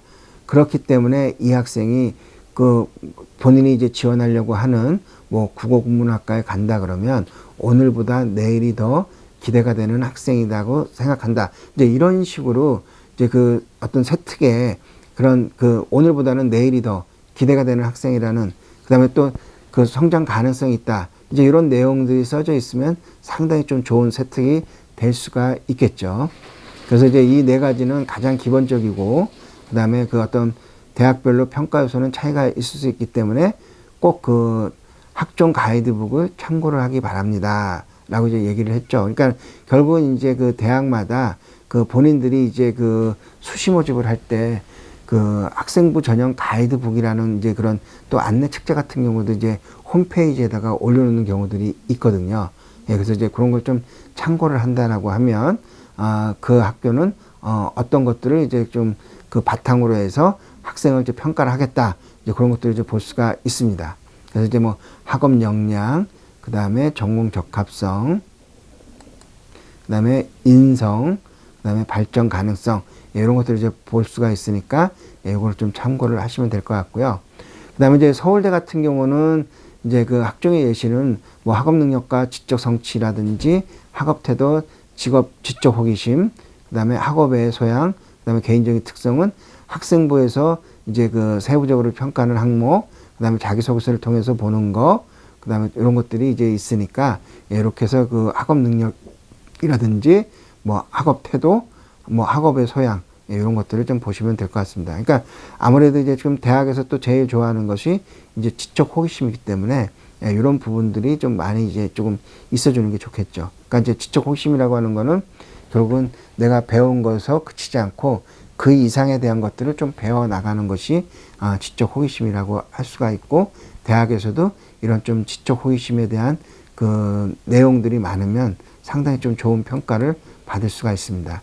그다음에 한양대 같은 경우도 이제 뭐 그 학업 역량과 뭐 인성 및 잠재력 역량 이제 요거에 그 한대 같은 경우는 이제 말씀드렸던 것처럼 뭐 수상 경력이라든지 뭐 창체라든지 세특, 행동 특성 및 종합 의견, 요 네 가지만 갖고도 학업 역량과 인성 및 잠재력 역량을 모두 다 파악할 수가 있다라는 겁니다. 그다음에 성균관대 같은 경우도 뭐 학업 역량과 개인 역량과 잠재 역량을 봤을 때 그 성대 같은 경우는 학업 역량에 대해서 좀 상당히 좀 많은 그 비율을 반영을 하기 때문에 충분히 이제 그 학업 역량이 이제 좀 좋냐를 좀 많이 보여주는 게 제일 좀 중요한 포인트가 되고요. 서강대 같은 경우도 학업 역량과 인성, 성장 가능성. 그러니까 마찬가지로 서강대도 학업 역량과 그다음에 성장 가능성 이런 부분을 상당히 조금 많이 보는 편이라고 볼 수가 있죠. 그다음에 이화여대도 학업 역량, 그다음에 학교 활동의 우수성, 발전 가능성 이것들을 이제 좀 보니까 이런 부분들이 이제 그 학생부 항목의 뭐 교과 발달 사항이라든지 수상 경력, 행동 특성 및 종합 의견 이런 부분들에 이제 나타나는 것들이 이런 학업 역량과 어떤 활동의 우수성, 발전 가능성들이 다 이렇게 그 만들어진다라고 볼 수가 있습니다. 그다음에 중대는 이제 아까 보신 것처럼 이제 이렇게 했을 때, 아까 이제 본 것처럼 그 다빈치 같은 경우는 주로 이제 일반고 학생들이 조금 많이 이제 조금 그 합격이 되는 이제 상황이고요. 그 다음에 그 탐구형 같은 경우는 뭐 자율고라든지 외고라든지 뭐 국제고, 과학고, 영재고 이런 쪽 학생들이 좀 골고루 이제 조금 그 합격을 이제 보인다라는 것들을 이제 볼 수가 있습니다. 경희대도 뭐 문화인, 세계인, 창조인 이렇게 이제 세 가지로 나눠서 본교의 인재상에 맞게끔 해당하는 학생을 좀 지원하라고 얘기를 하고 있습니다. 건국대도 똑같이 학업 역량, 뭐 전공 적합성, 인성, 발전 가능성. 그래서 이제 요 평가를 뭐 A 뿔이냐, A냐, B 뿔이냐, B냐 이제 이런 식으로 해서 이렇게 뭐 매우 우수하냐, 보통이냐, 매우 미흡하냐 이런 식으로 이제 좀 점수를 이제 매긴다라고 이제 볼 수가 있습니다. 그다음에 아주대도 거의 이제 뭐 펜타곤 형태로 이제 이렇게 되지만 요게 그 아주대도 이제 중대랑 똑같이 에이스 같은 경우는 이제 교과 비교과의 균형을 갖춘 학생이고 그다음에 다산인재 같은 경우는 이제 뭐 학업 역량, 목표의식, 자기주도성, 역량을 그 강점을 나타내는 학생. 그러니까 뭐 이런 학업 역량이라든지 자기주도성. 근데 이제 이쪽은 성실성, 학업 역량, 목표의식, 자기주도성, 공동지식을 골고루 이렇게 그 대학마다 이제 그 인재상이 좀 따로가 있으니까 이런 것들 좀 파악을 해보시는 게 좀 중요하고요. 자, 그 다음에 이제 그 학종 전형을 보면은 그 가톨릭 같은 경우는 이제 뭐 잠재 능력 우수라든지 가톨릭 지도자 뭐 이제 이런 것들이 있죠. 그 다음에 그 KU 건대 같은 경우는 KU 자기 추천. 그래서 이제 거의 이제 그 학종 같은 경우는 그 단계별 전형들이 상당히 좀 많거든요. 그래서 뭐 1단계에서 3배수를 서류로 이제 뽑고 2단계에서 이제 뭐 면접 보고 뭐 1단계 성적을 이제 반영을 한다든지. 근데 그 이런 데서 보면은 뭐 국민대 같은 경우도 그 전형이 국민 프론티어가 있고 학교생활 우수자 똑같은 이제 종합인데 어떤 경우는 이제 프론티어 같은 경우는 이제 이렇게 단계별로 하지만 또 학교생활 우수자 같은 경우는 아예 그냥 서류 100으로 이제 일괄 합산으로 하는 그 전형별 요소가 있다라고 이제 보시면 될 것 같습니다. 그러니까 덕성인재도 마찬가지로 덕성인재 1은 서류형으로 해서 서류 100으로 이제 선발을 하고 그다음에 덕성인재 2는 뭐 면접형이라고 해서 1단계에서 3배수로 거르고 2단계에서 그 1단계 성적과 면접으로 이제 해서 이제 최종적으로 이제 선발하는 그런 이제 그 전형도 있으니까 이제 이런 것들도 좀 파악을 해서 우리 아이가 그냥 아예 서류로만 이제 충분히 가능한지 아니면 서류뿐만 아니라 좀 면접에 또 강세가 있는지 이런 것들을 파악을 해가지고 좀 지원을 구분해서 한다면은 좋은 결과를 얻을 수가 있겠죠. 그리고 이제 서강대 같은 경우도 여기도 보면은 거의 다 그 서류 그 학생부 100으로 해서 그냥 서류 전형으로만 이제 간단하게 이제 끝내는 대학들도 있습니다.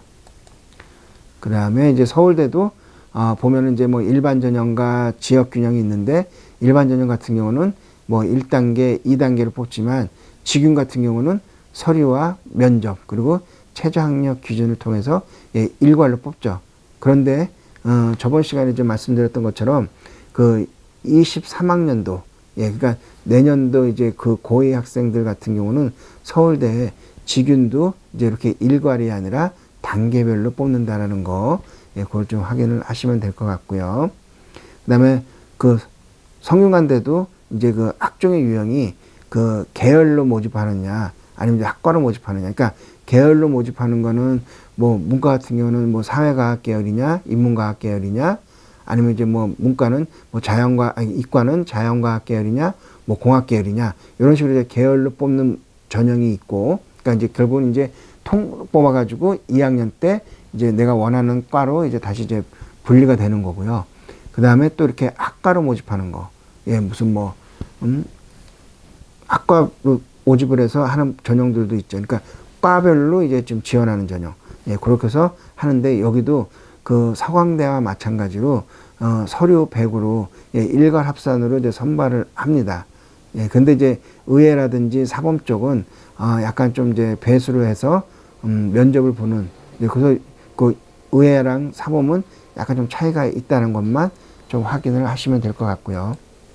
그다음에 성신여대, 세종대, 숙명여대, 숭실대, 아주대, 연세대 이렇게 이제 그 내용들이 있으니까 요것들이 보시고 무조건 그 단계별로 뽑는 게 아니라 이렇게 그 일괄로 뽑는 전형도 있고 단계로 뽑는 전형이 있다. 그랬을 때 우리 아이들에게 맞는 게 그 그냥 서류만 뽑는지 아니면 이제 단계별로 해서 내가 면접까지 갔을 때 충분히 부족했던 것들을 면접으로서 좀 극복을 할 수 있다. 이제 그렇게 생각되는 경우들도 있으니까 그런 것들을 좀 잘 파악을 해서 지원을 한다라고 하면 좀 뭐 좋은 뭐 지원 결과를 얻을 수가 있겠죠. 그다음 뭐 이화여대, 인천대, 인하대, 중앙대, 뭐 외대, 항공대, 한양대, 홍익대 같은 경우도 한번 조금 이제 그 화면을 통해서 보시면 아실 수가 있을 것 같습니다. 자, 그다음에 이제 그 논술 전형, 논술 전형. 논술은 이제 당연히 그 핵심은 뭐 논술입니다. 그 뭐 논술을 잘 보는 학생이 논술 성적으로 갖고 이제 좀 대학을 잘 갈 수가 있겠죠.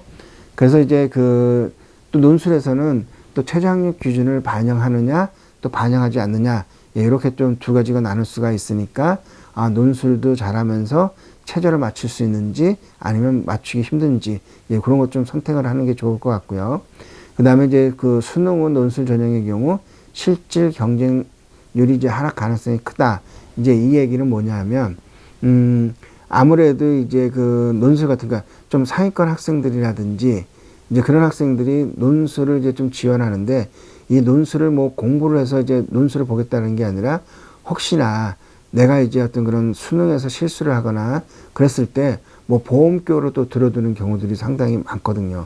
그러다 보니까는 내가 만족할 만큼의 수능 성적이 나왔다라고 하면은 결국은 이제 논술을 보러 가지 않는 경우들이 상당히 많습니다. 그러니까 이제 결국은 이제 실질 경쟁률이 많이 하락을 하죠. 근데 아까도 이제 그 숙명대 여대 이제 예시로 봤을 때 다른 전형에 비해서 논술 전형이 상당히 이제 그 경쟁률이 높죠. 그 이유는 어쨌든 웬만해서는 거의 다 논술 전형들이 수능 이후로 되어 있기 때문에 내가 이제 수능을 보고 그 성적을 가늠을 해서 논술을 보러 갈 거냐 말 거냐 이제 그런 것들을 이제 판단을 하다 보니까 아무래도 이제 좀 실질 경쟁률은 우리가 생각했던 것보다 많이 이제 하락을 한다 이제 그렇게 볼 수가 있습니다. 그래서 이제 그 논술 전형에서 이제 학부를 좌우하는 요소는 당연히 이제 논술이라고 볼 수가 있고요. 그 다음에 논술 대비의 이제 기본은 그 지원하고자 하는 이제 그 학교에 그 논술 기출문제를 풀어보면서 맞춤식 학습을 하는 게 좋고요. 그 다음에 그 대학마다 매년 이제 그 선행학습 영역평가라는 결과 보고서를 이제 내거든요. 거기에는 이제 어떤 식으로 이제 그 논술을 그 제시문을 출처를 했고 어떤 출제 의도를 이렇게 해서 뭐 논술을 이제 그 출제했다 이런 것들이 있으니까 그런 것들도 좀 참고해 보시면 좋을 것 같습니다. 그 다음에 이제 수능 최저학력 기준을 통과해도 뭐 실질 경쟁률이 이제 하기 때문에 그 거의 이제 그 논술이 원칙도 인원이 많다 보니까 실질 경쟁률이 그래도 기본적으로 한 10대 1, 뭐 13대 1 정도까지는 되니까 뭐 최저학력 기준은 자격 기준 정도로만 뭐 이해를 해볼 수도 있다라는 이제 얘기가 되는 거죠. 예, 그래서 이제 뭐 논술 전형을 하는 학생들 같은 경우는 주로 이제 그 상위권 학생들이라든지 아니면 이제 조금 그 뭐 내신대가 부족한 학생들이 주로 이제 많이 좀 지원하는 게 논술 전형이라고 볼 수가 있습니다. 예, 그래서 이제 뭐 논술 이제 이렇게 그 내용들이 나와 있으니까 예, 요걸 좀 파악을 해서 논술 준비를 하면 되는데 올해 같은 경우는 이제 약간 좀 특이사항은 다른 것보다는 이제 논술이 이제 그 인원이 매년 이제 좀 줄기는 하잖아요. 그런데 올해부터 이제 그 전공 적성 시험을 보는 대학들이 그 전공 적성 고사가 모두 다 폐지가 됐잖아요. 그래서 이제 그 폐지된 대학들 중에서도 가천대라든지 고려대 세종, 그다음에 수원대 이런 대학들이 또 다시 그 논술을 신설을 했기 때문에 뭐 인원상으로 봤을 때는 또 그렇게 또 줄지 않은 이제 좀 결과를 좀 보일 수가 있다는 얘기고요. 그래서 이제 그 논술을 실시하는 대학들을 이제 보게 되면은 가천대 이제 아까 말씀드렸던 것처럼 그 전공 적성이 이제 폐지가 됐기 때문에 가천대가 이제 논술 전형을 신설을 했는데 요 논술 전형은 일반적인 논술이랑은 약간 좀 차이가 있는 약술형 논술이라고 이제 볼 수가 있고요. 그다음에 뭐 가톨릭대, 건국대, 뭐 경기대. 근데 또 대학마다 최저학력 기준을 반영하느냐 아니냐. 그리고 또 어떤 대학들은 아예 다 반영을 안 하지만 의예라든지 간호학과의 주연에서는 또 최저학력을 별도로 반영하는 대학들이 있으니까 네, 그런 대학들을 이제 한번 좀 찾아보시면 될 것 같습니다. 그다음에 서울과기대, 서울시립대 같은 경우도 이제 그 최저학력 기준을 반영하지는 않고요. 그다음에 또 최저학력 기준을 반영하는 대학들 이렇게 좀 보시면 될 것 같습니다. 예, 그래서 이제 뭐 아주대, 연세대 예, 이렇게 보고요. 그다음에 또 지방에 있는 대학들도 논술을 보는 대학들이 이제 몇몇 대학들이 있는데 주로 이제 경북대, 그다음에 고려대 세종, 그다음에 부산대, 연세대 미래, 울산대, 한국기술교대 예, 이런 같은 경우가 이제 또 지방에 있는 대학들도 논술을 봅니다. 그래서 이제 아까도 말씀드렸던 것처럼 그 논술의 일정이 거의 웬만해서는 수능 이후로 많이들 잡혀져 있거든요. 그러니까 여기 보신 것처럼 올해가 이제 그 수능이 11월 18일 날 이제 수능을 치르잖아요. 이제 뭐 오늘 이제 11일이니까 이제 불과 한 일주일 정도밖에 이제 남지를 않았네요. 예. 근데 그 전에 이제 뭐 연세대라든지 성신여대, 서울시립대, 경기대, 홍익대 같은 경우는 그 수능 이전에 미리 이제 논술을 치렀고요.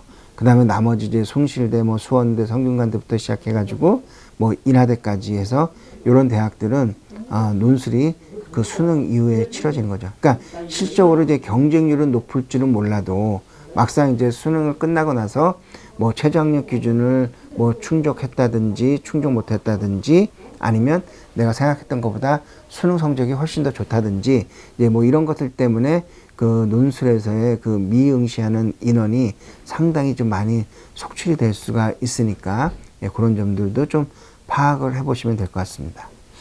자, 요거는 이제 뭐냐면 그래서 이제 아까 이제 그 수시에서 교과와 종합과 논술에 대한 이야기를 이제 좀 다 말씀을 드렸고요. 요거는 이제 그 주요대별 전형 등을 이제 비교를 한 겁니다. 예, 요거는 이제 그 서연고, 서성한을 비교를 했는데 요 이제 한 6개 대학 중에서 그 추천 전형에, 그러니까 교과 전형에 대해서 이제 비교를 이제 해본 겁니다.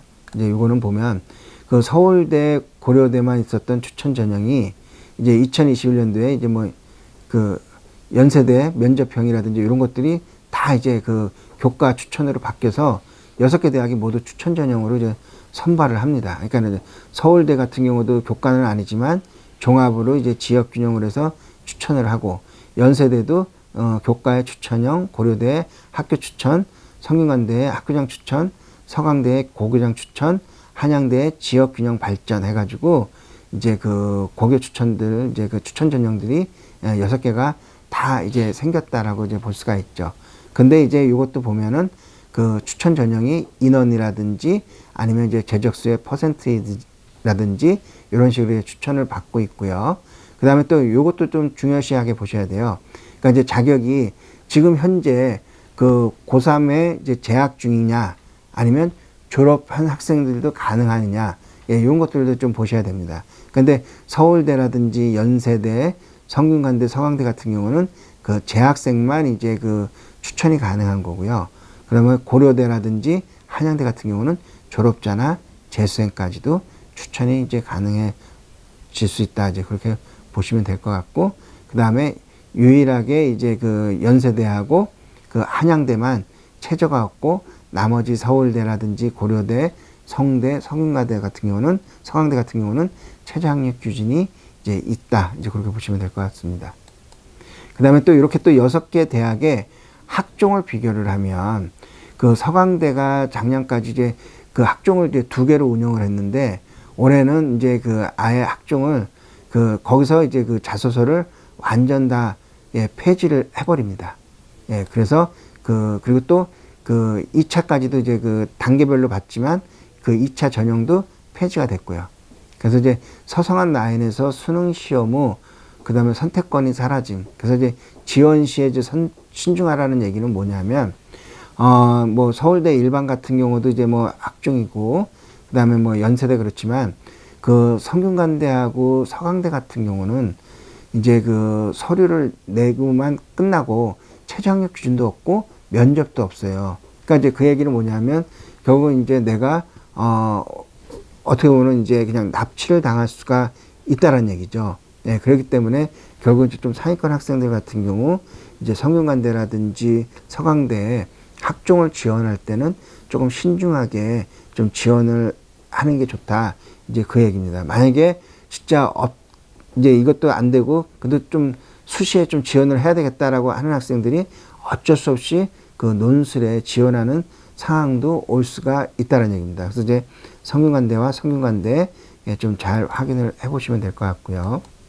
그 다음에 뭐 이렇게 6개 대학 중에서 그 논술을 반영하는 대학들은 연세대, 성균관대, 서강대, 한양대, 요 4개 대학이 이제 그 논술을 하죠. 그러니까 서울대하고 고대는 논술을 치러지는 않습니다. 자, 그러면 이제 이화여대, 중경, 외시, 요거를 이제 또 봤을 때, 요 또 그 5개 대학의 추천 전형을 보면, 외대와 서울시립대가 그 교과 전형을 그 추천형으로 이제 변경을 했고, 중대도 학교장 추천과 뭐 고교 전형을 통합해서 지역균형 전형으로 변경을 했고, 그 다음에 경희대는 그 고교 연계가 종합이었던 것을 이제 교과로 변경을 했고, 이제 이런 식으로 이제 좀 변경을 해서 이제 그 추천 전형을 이제 좀 만들었죠. 그래서 이제 이화여대의 고교 추천, 중앙대의 지역균형, 경희대의 고교 연계, 그다음에 외대의 학교장 추천, 뭐 서울시립대 지역균형 선발, 이렇게 해서 또 마찬가지로 자격이 뭐 재수생, 재학생, 뭐 2017년 졸업생까지 이제 이런 그 자격 요건들이 있으니까 이것도 좀 보면서 무조건 추천 전형이라고 해서 그 현재 재학생들만 지원하는 건 아니다. 그렇기 때문에 만약에 뭐 졸업을 한 학생들도 만약에 그게 포함이 된다라고 하면 학교에다가 문의를 해서 추천을 받을 수 있는지 없는지 이제 그것들도 좀 확인을 해 보시는 게 좀 좋을 것 같습니다. 그 다음에 또 요 5개 대학의 종합을 보면 중대와 외대는 학종을 2 종류로 나눠서 선발을 한다. 근데 이제 그 중대 같은 경우도 다빈치가 그 전년도에 이제 일괄 합산이었다가 올해부터는 또 다시 단계별로 이제 좀 바뀌게 돼 있고요. 그다음에 탐구형은 이제 그대로 이제 일괄 합산, 이화여대의 미래인재, 경희대의 네오르네상스, 그다음에 외대의 면접형과 서류형. 그러니까 중대하고 외대가 그 학생부 종합이지만 그 전형이 2개로 이제 나눠서 선발을 한다. 그래서 이제 이거를 또 전형 방법도 단계별 전형이 있고 일괄 합산 전형이 있다. 이거를 좀 보시면 될 것 같습니다. 그 다음에 이제 논술은 이렇게 5개 대학은 다 봅니다. 그래서 이제 근데 이제 여기서 본 것처럼 그 뭐 중앙대, 이화여대, 경희대, 외대, 서울시립대가 있는데 나머지 대학들은 그 최저학력 기준을 반영을 하지만 서울시립대는 최저학력 기준이 없고요. 그 다음에 또 서울시립대는 올해는 그 문과 논술은 보지는 않고요. 이과 논술만 진행을 합니다. 그래서 이제 그리고 이제 또 이런 것들도 좀 잘 확인을 하셔야 돼요. 그냥 뭐 논술은 뭐 문과 이과 다 보겠구나 하고 그냥 서울시립대도 뭐 문과가 있겠지 했는데 또 이런 식으로 또 이과 논술만 또 진행하는 경우들도 있기 때문에 이런 것들도 좀 확인한 다음에 그 지원 전략을 세우시는 게 좀 중요해 보입니다. 자, 그 다음에 이제 우리가 그 건동, 홍숙, 그 다음에 아인, 뭐 이제 인하대, 아주대까지 해서 그래서 이제 그 추천을 보면 건대와 동대만 이제 추천 전형을 이제 선발을 했지만 근데 원래 건대와 동대는 학종으로 선발했지만은 요게 이제 그 교과 전형으로 이제 변경이 됐다는 거. 그러니까 있긴 있었지만 이게 이제 학종이었다가 교과 전형으로 이제 변경이 됐다라는 거고요. 그다음에 건대 같은 경우는 대신 이제 교과로 이제 변경이 되면서 자기소개서가 이제 폐지가 됐고 최저가 신설이 됐다. 그리고 이제 동국대 같은 경우도 서류 100에 그 교과 60, 서류 40으로 이제 변경을 했는데 그 최저가 없고 근데 교과가 60이 반영이 되는데 등급 간 차이가 적어서 서류의 영향력이 클 수가 있다. 이제 여기서 보시면 그 등급간이 동국대 같은 경우 좀 예시를 들었는데요. 1등급이 10점이고 2등급이 뭐 9.99. 그러니까는 1등급과 2등급 사이에는 0.01밖에 차이가 안 나는. 그러니까 뭐 결국은 이제 뭐 별 차이가 없다는 얘기죠. 그래서 동국대 같은 경우는 뭐 추천이라고 하지만 그 서류의 영향력이 더 클 수가 있다는 얘기고요. 그다음에 홍익대, 숙대, 이화여대, 아주대는 기존 교과를 그냥 추천형으로 변경을 했다. 이제 그렇게 좀 보시면서 몇몇 대학들 같은 경우는 그 최저가 없던 것들이 신설이 됐거나 아니면은 그 최저학력 기준이 뭐 2합4에서 2합5로 아니면 뭐 3합7에서 2합5로 이제 이런 식으로 약간 좀 하향된 학교들도 있으니까 그거를 좀 참고를 해보시면 될 것 같습니다. 그래서 뭐 건국대, 동국대, 뭐 홍익대, 숙명여대, 인하대, 아주대 이렇게 보시면 되는데 이것도 마찬가지로 그 추천도 그 자격이 졸업생까지 재수생까지 이제 이렇게 돼 있고 그 다음에 건대 같은 경우는 그 추천 제한의 인원수가 아예 없이 추천만 무조건 받으면 지원할 수 있는 경우들도 있고 뭐 이렇게 인원수가 7명이나 5명 이렇게 제한되는 경우들도 있으니까 요거 인원들도 좀 확인을 해보시면 될 것 같습니다. 그 다음에 이제 그 건동, 홍숙, 아인 했을 때 이제 학종을 보면은 건국대와 동국대는 이제 작년까지 2개 학종이 있었지만 추천 전형으로 이제 교과 전형으로 빠졌기 때문에 이제 하나만 되는 거고요. 그 다음에 숙대를 제외하고 모든 전형에서는 이렇게 그 나머지 요 대학들은 자기소개서를 제출을 한다. 그 다음에 또 홍대는 면접이 없기 때문에 수능이 잘 나와 납치될 우려가 있기 때문에 상당히 좀 주의를 요망한다. 이제 이런 것들을 보는데요. 여기서 보는 것처럼 건대 같은 경우가 KU 자기추천 같은 경우는 이제 학종이죠. 이제 단계별 전형인데 최저가 없고 동국대 두드림도 최저가 없고 그다음에 홍익대 같은 경우는 최저가 있고 뭐 숙명여대, 인하대, 아주대. 근데 아주대 에이스에서 의학이라든지 약학은 이제 최저가 있지만 나머지 과들은 최저학력 기준을 반영하지는 않습니다. 그 다음에 논술도 건동, 홍, 숙명, 인하, 아주 다 치르면서 또 최저학력 기준을 이제 좀 반영을 하는 경우도 있지만 인하대하고 아주대 같은 경우는 의예과만 이제 반영을 합니다. 그 다음에 이제 뭐 논술제 뭐 교과 점수를 봤을 때 요 대학들 같은 경우는 그 교수이 이제 그 교과의 그 반영 그 등급간 점수가 상당히 좀 적죠. 그러니까는 결국은 논술은 논술 싸움이지 교과 싸움보다는 논술이 상당히 좀 중요하다. 이제 그렇게 좀 보시면 될 것 같습니다. 그래서 이제 그 아까 이제 논술을 본 것처럼 그 논술은 이제 이렇게 그 교과 점수가 그렇게 그 극간간격이 크지를 않기 때문에 논술에 대한 그러니까 결국은 이제 그 교과에 대한 실질 반영 비율은 뭐 말이 이제 뭐 논술 70에 교과 30이라고 해도 실질 비율은 뭐 그만큼 이제 30%가 아니라 뭐 한 뭐 4%나 뭐 많게는 뭐 한 10%, 10%? 예, 그 정도밖에는 안 된다는 얘기죠. 다만 이제 그 논술 성적이 상당히 이제 많은 것을 차지하는 것을 이제 확인할 수가 있다는 겁니다. 자, 그래서 이제 요 기타는 뭐냐면, 특히 이제 그 보건 계열을 이제 좀 지원하고 싶은 학생들 있잖아요. 예, 근데 이제 막상 그 보건 계열이 이제 있는데, 과연 이제 그 많은 대학들 중에서 그 대학에 그 보건 계열에 관련된 과가 어떤 것이 있는지를 솔직히 찾으려면 그 말 그대로 이제 요강이라든지 이제 그거를 다 일일이 뒤져야 되거든요. 예, 그랬을 때 이제 요거를 이제 조금 보기 쉽게 이제 좀 정리를 해본 겁니다.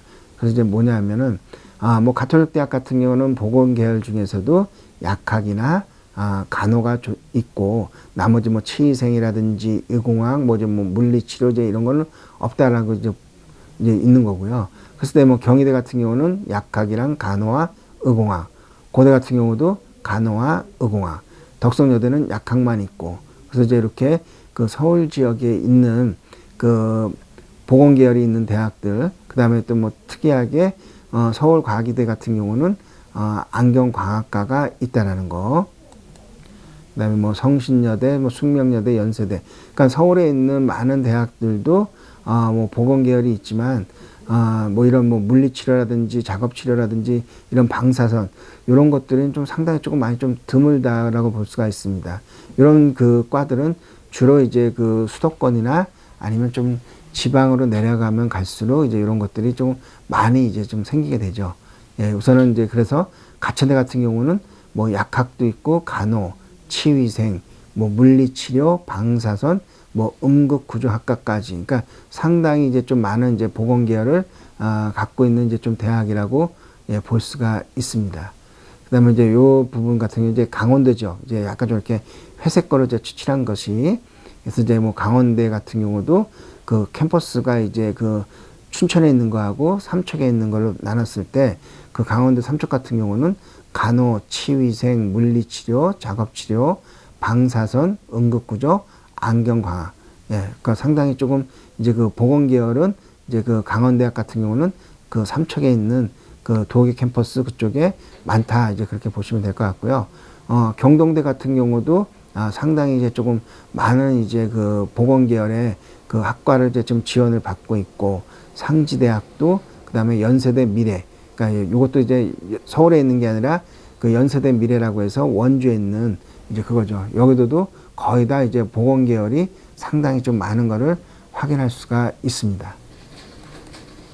자, 그리고 또 뭐 경기 지역도 보면은 이제 뭐 많은 대학들이 이제 갖고 있죠. 그러니까 아무래도 이제 그 옛날에 이제 을지병원, 이제 을지대병원도 있고, 예, 을지대 같은 경우가 상당히 이제 그 보건 계열을 좀 많이 갖고 있고요. 그 다음에 이제 그 대전 쪽도 우송대학 같은 경우라든지 아니면 대전대 같은 경우도 상당히 좀 많은 이제 보건 계열 학과가 있는 걸 이제 볼 수가 있습니다. 그러니까 거의 보면은 이제 충남이라든지 세종대, 충북에 있는 대학들이 거의 다 이렇게 그러니까 아까 본 것처럼 이제 서울과 이제 어떤 지방에 있는 대학들 이제 비교를 하다 보면 거의 이제 그 지방에 있는 대학들이 뭐 이런 치위생, 의공학, 제약공학 이런 보건계열 학과들이 상당히 조금 많이 있다는 것을 확인을 해볼 수가 있습니다. 그다음에 요 고려대, 요 회색으로 칠한 거는 예, 고대 세종, 예, 이거는 이제 약학만 있고요. 그다음에 나머지 대학들도 상당히 이제 그런 그 보건계열의 과를 많이 가지고 있다. 그다음에 그래서 이제 뭐 충남, 세종, 충북에 있는 대학들, 이제 청주대 같은 경우도 상당히 이제 좀 많은 이제 보건 계열이 있습니다.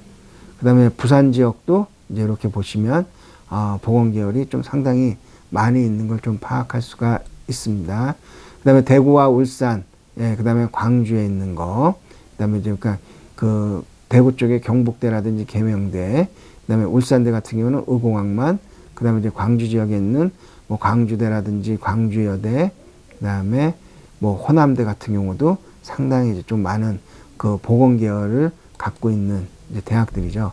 그다음에 이제 경남이나 경북 쪽에서도 가야대, 그다음에 인제대, 뭐 한국국제대, 뭐 경운대, 이제 이런 경우들도 상당히 이제 그 보건 계열이 많으니까 아무래도 이제 좀 보건 계열에 이제 관심이 있는 학생들 같은 경우는 이제 이런 그 표를 이용해서 내가 이제 조금 그 원하는 뭐 물리치료를 원한다든지 방사선을 원한다든지 그런 대학이 어디에 있는지 그런 것들을 좀 그 일목요연하게 찾아보는 것들도 약간 좀 도움이 될 수 있게끔 이 표를 잘 활용하시면 될 것 같습니다. 그 다음에 이제 경북 지역도 뭐 김천대, 대구가대, 그 다음에 대구대, 뭐 대구한의대, 이런 대학들이 주로 이제 보건 계열이 이제 많이 좀 되어 있고, 그 다음에 전남 전북도 이제 이렇게 그 대학들이 있으니까 이것도 좀 파악을 하시면 될 것 같습니다. 그 다음에 이제 마찬가지로 이제 제주대 같은 경우는 제주국제대하고 제주대에 있을 때 제주대는 좀 많지는 않지만, 그러니까 결국은 이제 나머지 이제 뭐 그 서울 쪽에 있는 대학들하고 그다음에 제주도에 있는 대학들 빼고는 나머지 대학들은 이제 그런 보건 계열의 그 학과들을 많이 이제 그 갖고 있는 대학들이 상당히 많다라는 것들을 파악할 수가 있고, 그다음에 이제 내가 원하는 대학의 이제 그 학과에 그 어디에 있는지 찾아볼 수 있기 때문에 빠르게 이제 확인을 해볼 수가 있죠. 안 그러면은 솔직히 뭐 어떤 학생이 뭐 물리치료를 가고 싶다. 그렇다고 이제 뭐 혹시 원광대에 있을까, 전북대에 있을까 이렇게 막 찾아볼 수는 다 없잖아요. 예, 근데 이제 이렇게 표를 보시게 되면 지금 이렇게 간단하게 봤을 때 물리치료는 전주대하고 호원대가 있구나. 그럼 이제 여기서 이제 어떤 식으로 이제 좀 전형을 하는지 이렇게 좀 찾아보면은 충분히 빠르게 이제 좀 지원 전략을 세울 수가 있기 때문에 이렇게 좀 참고를 하시면 될 것 같고요. 그 다음에 이제 좀 마지막으로 이제 그 우리 학생들 그 비교과를 조금 이제 그 올릴 수, 그러니까 좀 비교과를 좀 늘려서 좀 새롭게 할 수 있는 부분들이라든지 아니면은 이제 그 뭐 수행평가라든지 그런 거를 할 때 자료를 찾아볼 수 있는 사이트에 대해서 뭐 간단하게 좀 한번 좀 말씀을 드리면요. K무크라고 이제 있는데 요거는 이제 그 뭐 교육부에서 이제 그 주관하는 이제 사이트인데요. 온라인을 통해서 누구나 어디서나 원하는 강좌를 무료로 들을 수 있는, 그러니까 여기 들어가면은 이제 그 뭐 어떤 그 대분류, 중분류, 소분류로 나누면서 뭐 문과 쪽에 관련된 거, 이과 쪽에 관련된 거, 이제 그런 내용들이 그 대학 교수님들이 그 강의를 만들어 놓은 게 있어요. 그래서 이제 요거 강의를 참고를 한다라고 하면 내가 어떤 그런 진로를 찾는 데 있어서 상당히 좀 좋은 그 사이트가 될 수 있다라고 좀 볼 수가 있고요. 그 다음에 그 KOCW.net이라고 해서 우수한 대학 강의 동영상을 자유롭게 학습할 수 있는, 이것도 마찬가지로 이제 K무크와 비슷합니다. 그리고 이제 그 코세라라고 해서 요거는 이제 그 미국에서 이제 그 만든 그 대학과 기업에서 제공하는 이제 무료 이제 온라인 이제 강좌인데, 예전에 이제 좀 많은 학생들이 봤던 이제 그 사이트라고 좀 보시면 될 것 같습니다. 그리고 이제 테드, 요것도 이제 그 원하는 강좌를 들으면서 어떤 나의 진로라든지 그쪽에 좀 탐색할 수가 있고, 그 다음에 DBPR 같은 경우는 그 학술 논문 검색이라든지 전자저널, 학술대회 자료, 그러니까 이제 이런 부분들, 그러니까 DBPR라든지 아니면은 뭐 리스, 이제 이런 부분들은 아무래도 이제 학생들이 그 수행 평가를 할 때, 뭐 보고서 작성을 할 때 참고 자료라든지 그 필요한 부분들을 이제 좀 찾는 데 있어서 좀 상당히 좀 중요한 그 사이트라고 이제 보시면 될 것 같습니다. 그래서 이제 이런 걸 통해서 어떤 뭐 진로라든지 아니면 뭐 그 세특이라든지 그런 부분에 좀 도움이 될 수 있는 그 사이트이기 때문에 들어가서 참고를 해 보시면 될 것 같습니다. 그래서 오늘은 이제 그 전반적으로 이제 수시에 대한 어떤 뭐 교과와 종합과 논술, 그 다음에 이제 그 상위권 대학들 이제 좀 그 몇몇 대학들을 이제 포함을 해서 뭐 추천 교과와 또 종합과 논술을 좀 비교해 봤으니까요. 이런 것들을 좀 확인하신 다음에 한다면은 뭐 좋은 이제 지원 결과도 얻을 수가 있고, 만약에 또 컨설팅을 하신다라고 했을 때 충분히 좀 좋은 결과를 조금 하면서 쉽게 좀 뭐 컨설팅을 하실 수가 있을 것 같습니다. 그러면 오늘은 이제 그 수시 전형의 2회차를 마치도록 하겠습니다. 감사합니다.